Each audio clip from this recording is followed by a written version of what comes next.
Number 15. The Possession. This 2012 horror film is based on the haunted Dybbuk box. In real life, the infamous Dybbuk box was a wine cabinet, which was allegedly haunted by an evil spirit. Legend has it that the box belonged to Havela, a Holocaust survivor who had bought it prior to immigrating to America. Kevin Mannis, who wrote a story about the incident, had bought the box from Havela's family in an estate sale. Learning that it was a family heirloom, he wanted to return the box, but Havela's granddaughter said, "We don't want it," adding that a Dybbuk haunted it. Inside the box, Mannis discovered an odd array of items: 2 pennies from the 1920s, a wine goblet made of gold, a candle holder with 4 stems shaped like octopus legs, a single dried rosebud, a tiny statue with the word Shalom engraved in it, and 2 locks of hair, one blonde, one black, each bound separately with cords.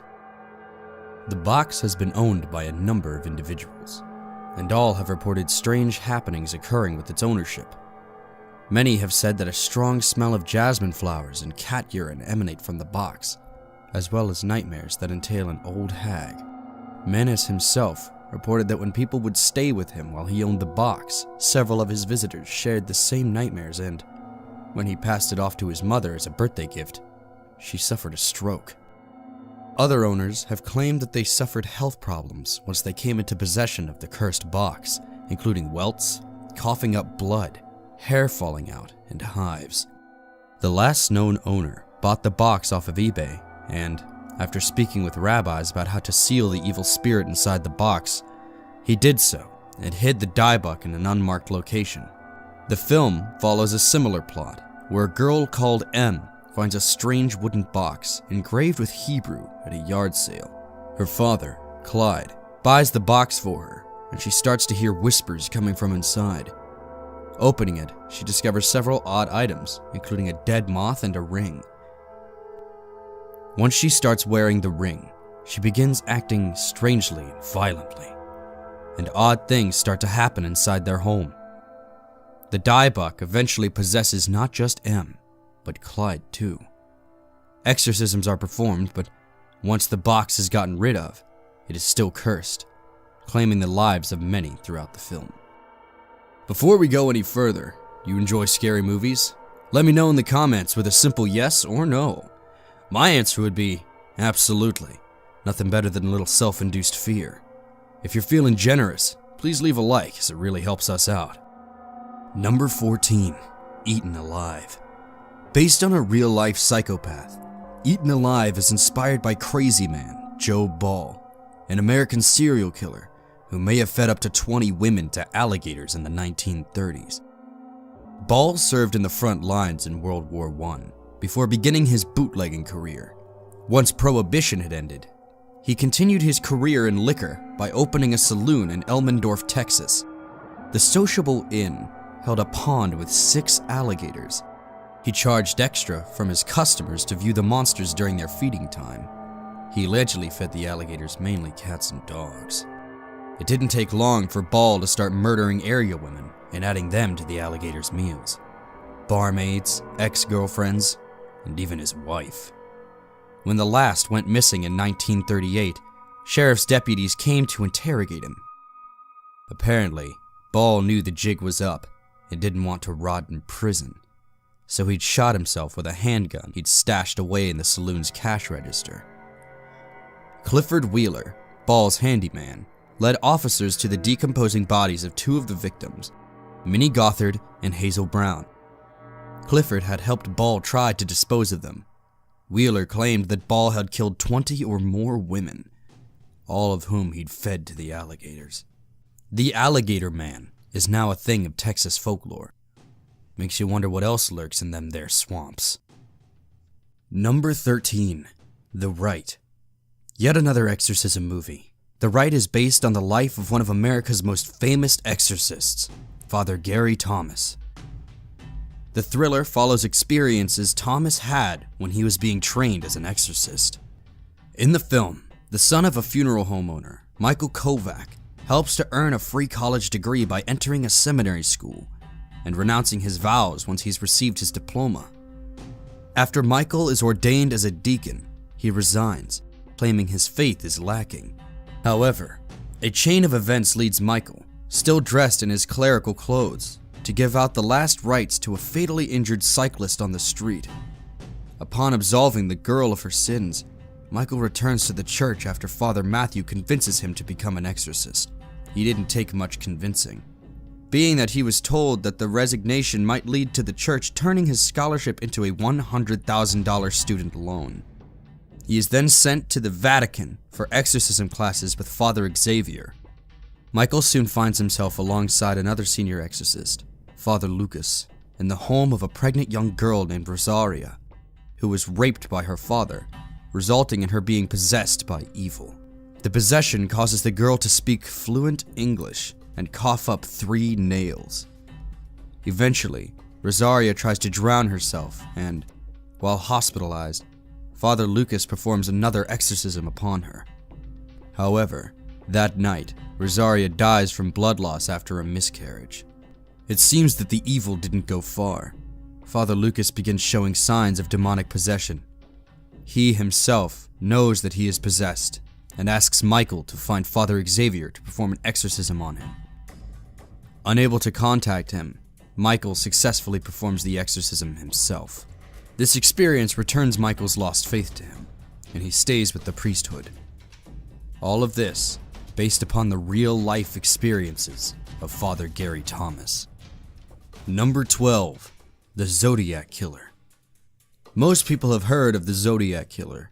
This infamous serial killer committed the murders of 3 men and 4 women in San Francisco from December of 1968 to October of 1969.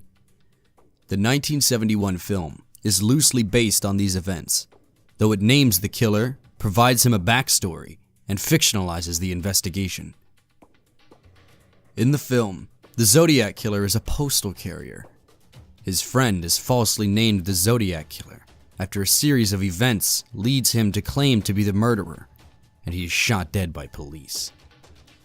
This is when the real Zodiac Killer starts taunting the police and adding to his body count by killing several random people, as well as people he knows who start to mock his alter ego or are not nice to him personally.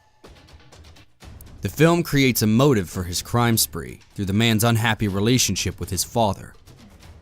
The real-life Zodiac Killer is a mystery to this day.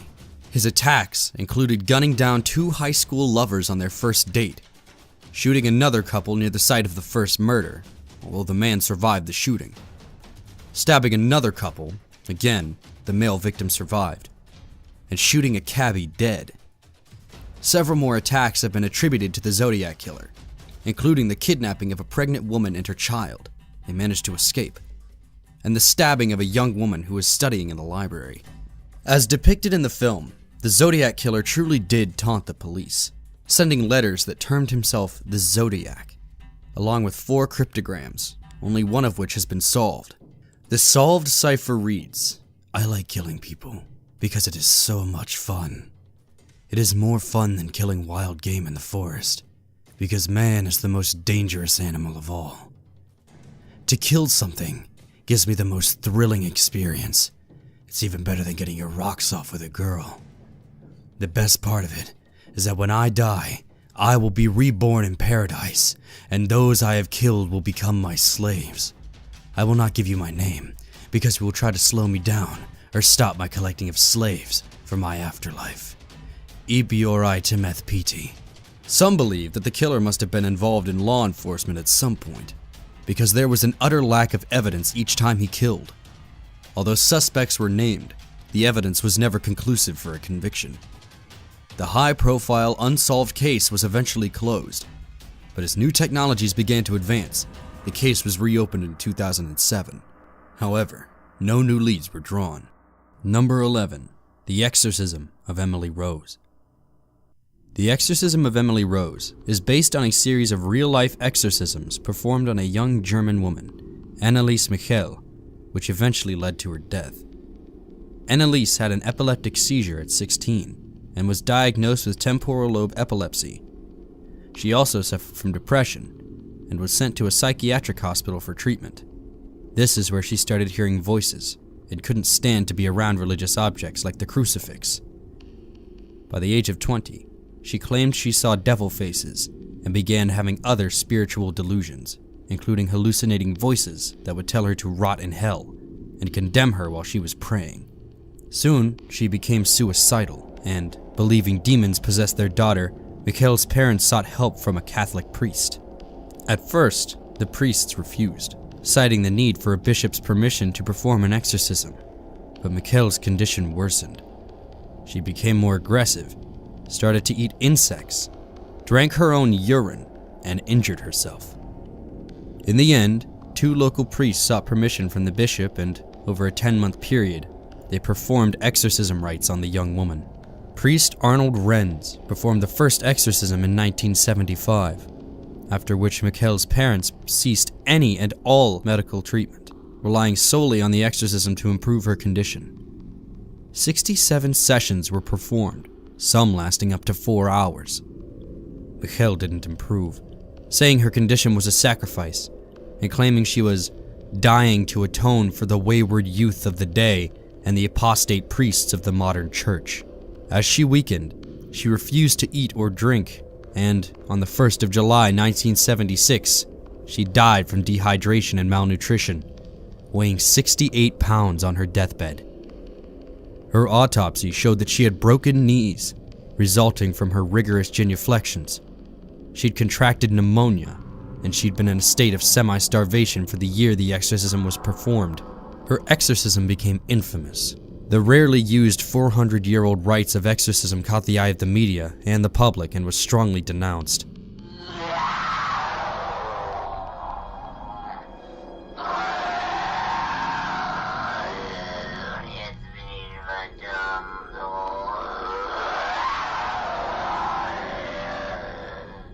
The Catholic Church had all but done away with exorcisms since the 18th century.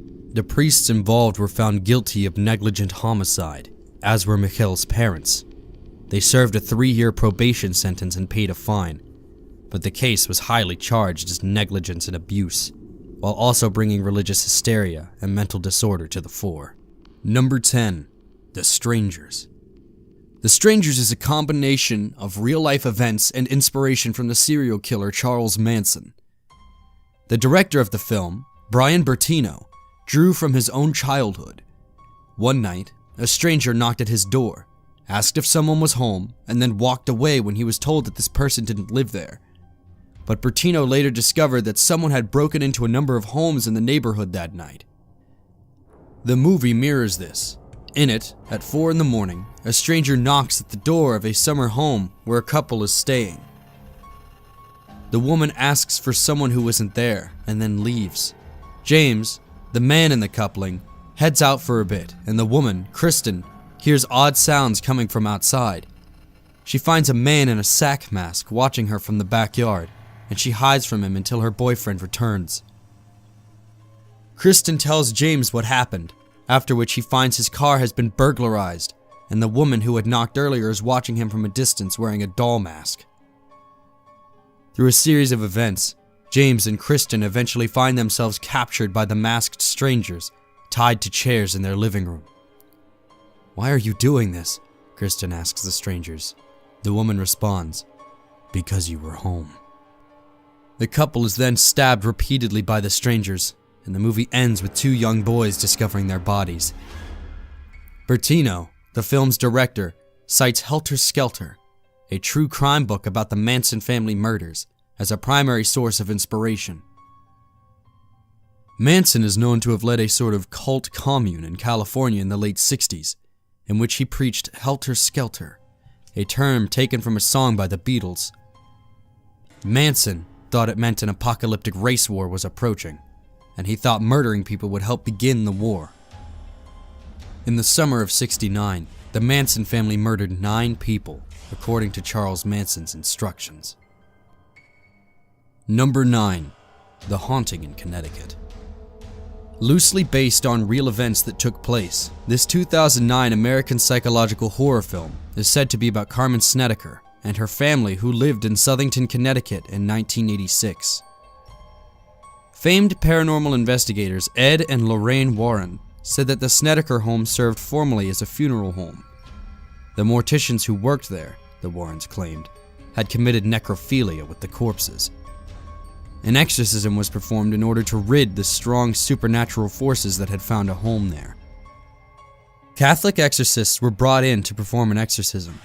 A wax effigy of the Virgin Mary used in the exorcism is now on display in the Zaffis Museum of the Paranormal. The statue was disfigured during the rites. In the film, a similar supernatural force haunts the house of the Campbells. The Campbells had rented out a home that was closer to the hospital, as one of the film's characters, Matthew, had cancer. Matt moves into the basement and finds a strange door there. He soon starts to have creepy visions involving corpses and a bearded man. Peter discovers that the house used to be a funeral home, and the strange door was the entrance to the mortuary. Matt's visions began to become more traumatic and his behavior strange. At one point, the family finds he's scratched at a wall until his fingers are bloody. The family starts to dig into the strange visions and behavior. They discovered that a man called Ramsey Aikman used to run the funeral home and would conduct seances with a young man named Jonah, who Matt had envisioned.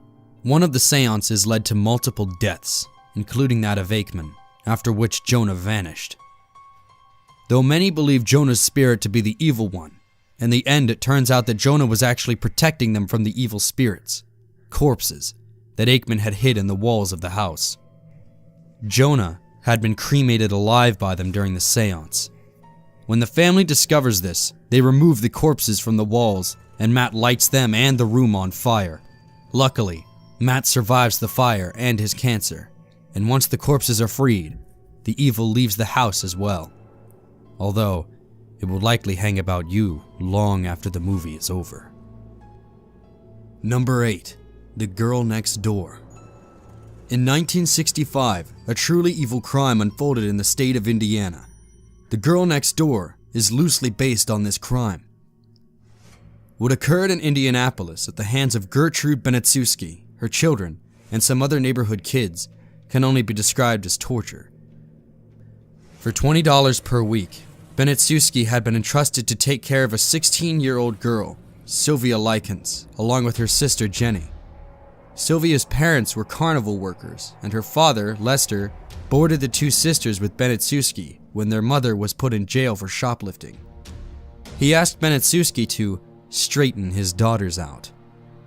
Benetsuski straightened them out by beating them with paddles when she felt stressed or depressed.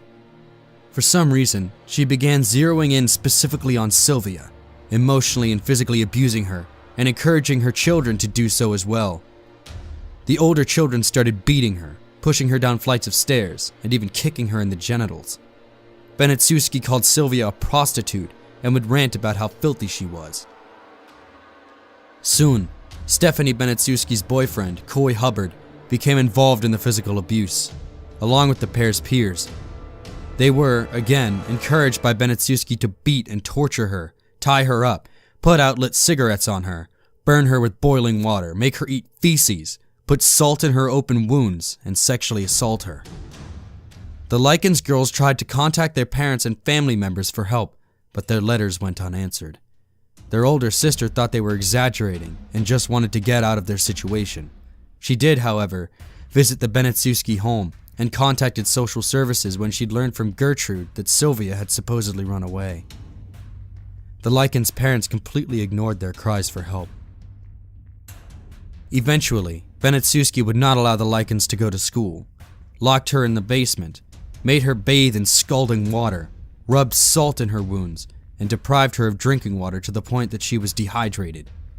Benetsuski took a burning hot needle and scratched into Sylvia's abdomen. "I am a prostitute, and proud of it."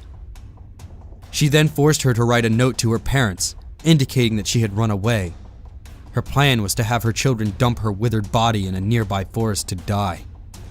Sylvia tried to run away before they were able to achieve this, but she was caught and locked back in the basement where she was again tortured and died the next day of malnutrition, shock, and a brain hemorrhage at the age of 16.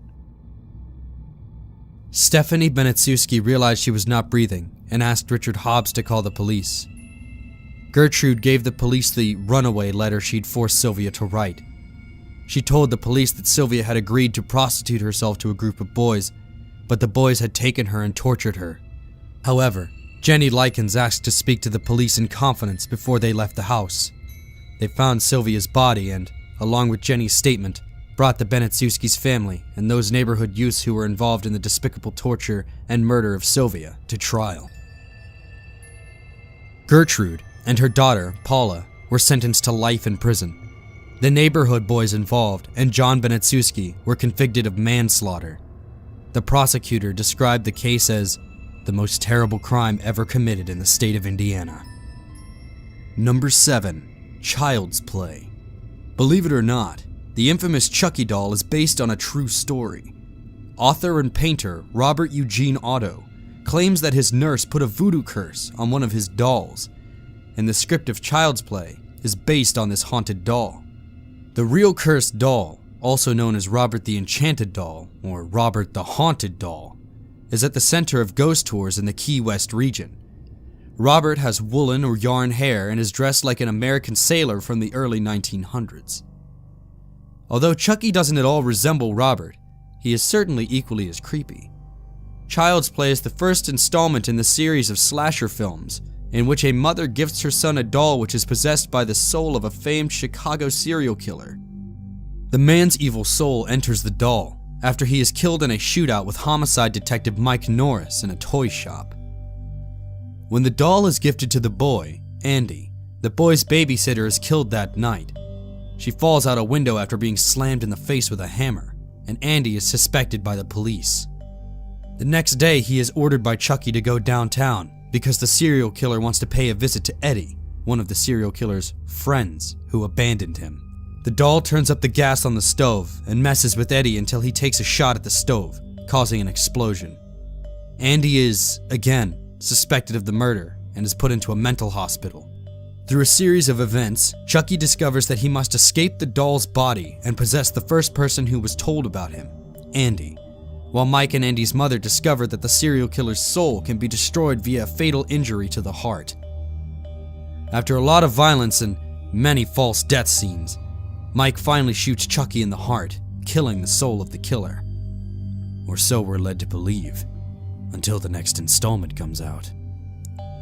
Number 6. The Conjuring. Paranormal investigators Ed and Lorraine Warren are the witnesses of the real-life haunting that inspired The Conjuring. In the film, the Warrens themselves are represented responding to the Perron family in 1971 Rhode Island. The family made claims about strange and volatile events occurring in their farmhouse, and the real-life Warrens say the case was one of the most difficult to address. In the film adaptation, the Perrons move into the farmhouse with their 5 daughters and their dog, who won't enter the home, perhaps suspecting what horrors await the family inside. One of the kids finds a cellar entrance that's boarded up, and within a few days, a series of hauntings occur. The family dog is found dead. One of the daughters, Christine, feels an evil spirit pulling on her leg, and another of the girls, Carolyn, hears strange clapping in the hall.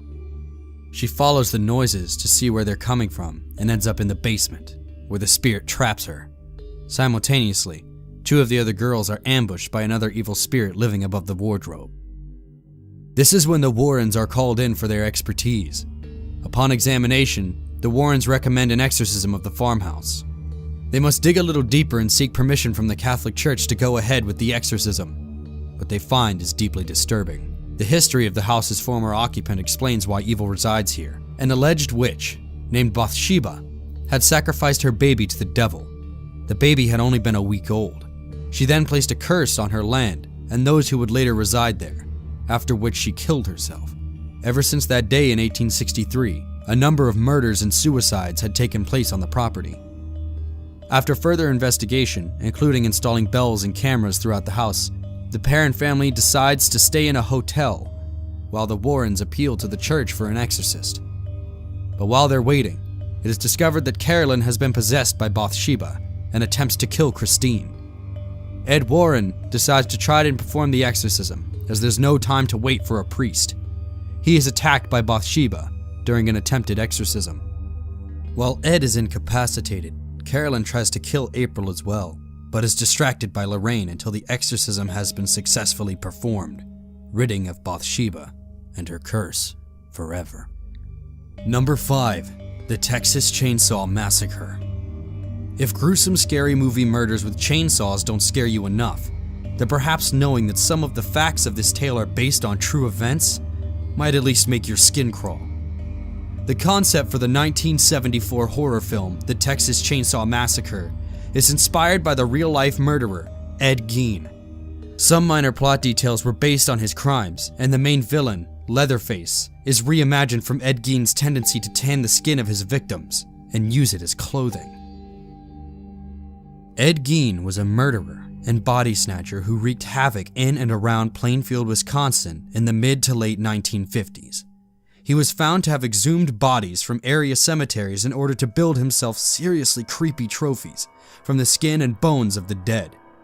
He also confessed to murdering 2 women. Although he was diagnosed as legally insane, he was found guilty in 1968 for killing Bernice Warden, a hardware store owner. When his beloved mother died, Gein lived on the family farm by himself. Completely alone in the world and quite mentally disturbed already, he began to read death cult magazines, specifically ones that included cannibalism. When Gein was finally suspected of murdering Warden, having been the last customer to visit the store before she disappeared, investigators searched his property and found Warden's body hanging upside down in his shed. Gein had shot her, decapitated her, and dressed out her torso like a deer. Investigators searched the rest of Gein's house and made numerous blood-curdling discoveries, including skulls on his bedposts and items made out of human skulls and human skin, including bowls, chair seats, a lampshade, and a wastebasket. Additionally, he'd made clothing items out of human skin, including a corset, leggings, a belt, and face masks. The movie took some of these details under consideration when creating their character, Leatherface, who picked off characters in the movie, one by one, in order to feed them to his cannibal family. His home, also a farmhouse like Gein's, is full of furniture made from human bones. Although these gory real-life details are dramatized in the film, this is one case where the dramatization of cinema pales in comparison to the gruesome nature of true events. Number 4. The Exorcist.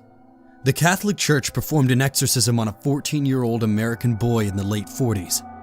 The boy's pseudonym in records that documented this exorcism was Roland Doe, and Raymond Bishop was the acting priest who alleged that Roland was possessed by a demon. The famous film The Exorcist is based on these real-life events. Roland didn't have many friends as a child, and his adult family members were those he most often played with. His Aunt Harriet particularly influenced him, pulling out the Ouija board whenever Roland wanted. When Aunt Harriet died, it's alleged that strange things started to happen. Regular objects started levitating and flying across the room around the boy. Furniture moved on its own, and strange noises were heard throughout the home. The family was Lutheran, and they asked their pastor for help. After observing the boy in his own home, Pastor Luther Schultz advised that the family seek help from a Catholic priest. During the boy's first exorcism, which took place at Georgetown University Hospital, Roland managed to pull one of his hands from the restraints that held him to the bed and wrench a bed spring from below the mattress, which he used to stab the priest's arm. The boy was further observed to speak in a guttural voice and bow away from any sacred item. Being that the first exorcism was cut short, literally, a second exorcism was performed on Roland, with a series of odd happenings occurring during the rite, including symbols and the words hell and evil appearing on the child's body. The bed also shook vigorously, and Roland ended up breaking Father Walter H. Halloran's nose. An author who investigated the incident, Thomas Allen, said that there was no definitive proof that the subject was possessed. He may, instead, have been suffering from mental illness or abuse, or he may have made up the entire thing. Before his death, Halloran made a statement that he couldn't go on record saying that the boy was truly possessed. "I never made an absolute statement about the things," he said, because I didn't feel I was qualified. Demonic possession or not, the real-life events of this exorcism served as great plot fodder for a horror movie. Hence, The Exorcist's long-standing reputation as one of the top horror films of all time. Number 3. The Amityville Horror. The story of the Lutz family's paranormal experiences was first showcased in a book by Jay Anson entitled The Amityville Horror. After the book came out, films under the same title were released, the most recent being in 2005. The horror in question happened in 1974 in the neighborhood of Amityville. It was then and there that Ronald DeFeo Jr. murdered 6 of his family members in their big Dutch colonial house in Long Island. The next year, when the Lutz family moved into the house, they were haunted by paranormal happenings and abandoned the dwelling after less than a month. Knowing that the gruesome murders had happened there, the Lutzes bought the large 5-bedroom house at a bargain, including a large portion of the DeFeo's furniture, which remained in the house. Acting upon the suggestion of a friend, George Lutz had the place blessed by a Catholic priest named Father Mancuso. As the Lutzes unpacked, Father Mancuso splashed holy water around the house while praying. This is when he heard a deep male voice command, "Get out." The priest later warned the Lutzes not to enter the room on the second floor where he heard the voice. He also developed stigmatic blisters on his hands and a high fever. Nothing seemed out of the ordinary to the Lutzes at first. That is, until odd sensations broke the family. George woke up around 3:15 a.m. every day, which he later found was the time DeFeo killed his family. Kathy started to have nightmares about the murders and claimed to have felt an embrace by an unseen force. Throughout the house there were cold spots that went unexplained, odors of excrement and perfume, and swarms of flies, even though it was December. While all of these things could be explained away by the innate fear and paranoia one might feel in a house that was the scene of a killing spree, truly startling things began to happen. George and Kathy both saw a demon's image in the fire, after which the soot showed the half-blown-out head in the fireplace. Their 5-year-old daughter, Missy, suddenly found herself with an imaginary friend called Jody, who she said was a piggy creature, with red ember eyes like a demon. George saw this creature in Missy's bedroom window on Christmas morning, and when he raced to her room she was sound asleep, though her rocking chair continued to rock. And one night, Kathy levitated 2 feet high while in bed and found her chest covered in red welts. These are just some of the bizarre happenings that occurred while the Lutzes resided in the haunted house. They ended up abandoning it after a second blessing did not rid of the evil spirits that had taken over the space. Number 2. A Nightmare on Elm Street. This slasher film, which first premiered in 1984 and was revisited in 2010, is not so much based on a single real person as it was on a group of people, Laotian refugees who mysteriously died in their sleep in the late 70s. The New York Times reported that 18 healthy refugees with no symptoms of disease or ill health had suddenly died, and that there seemed to be no foul play involved. The strange thing was that each of the refugees died in the same way, sleeping in their beds and crying out suddenly in terror. Experts at the time diagnosed the fatalities as nightmare death syndrome. In essence, the otherwise healthy refugees had allegedly died from fatal night terrors. But another theory may better explain the sudden and mysterious deaths. After the hearts were examined by Dr. Robert Kirshner, he found what he hypothesized. The 18 refugees shared a genetic defect. The hearts of the victims were enlarged, and the fibers that carried electronic impulses from the brain to the heart had, essentially, short-circuited. This defect, along with the stress of immigrating to a foreign country, triggered by intense nightmares, may have caused the victim's heart to fail. A Nightmare on Elm Street is somewhat inspired by this rare series of deaths, as the villain in the film, Freddy Krueger, murders teenagers in their own nightmares. Number 1. Psycho. The super creepy body snatcher Ed Gein makes another appearance on this list of scary movies inspired by real people. Not only did he inspire the Texas Chainsaw Massacre, but his intensely creepy relationship with his mother also inspired the intensely creepy mother-son dynamic of the movie Psycho. This old-school horror flick pits a young man dressed up as his dead mother against unsuspecting victims in his hotel. To recap, Ed Gein was the mentally insane body snatcher who bedecked his home with the trophies of skin and bones that he'd exhumed from bodies he'd stolen from cemeteries, as well as from his own victims. But it was his disturbing relationship with his mother that inspired Psycho. Augusta, Ed Gein's mother, deeply influenced her son, preaching to her boys that women were the devil's instruments and that the world was inherently evil.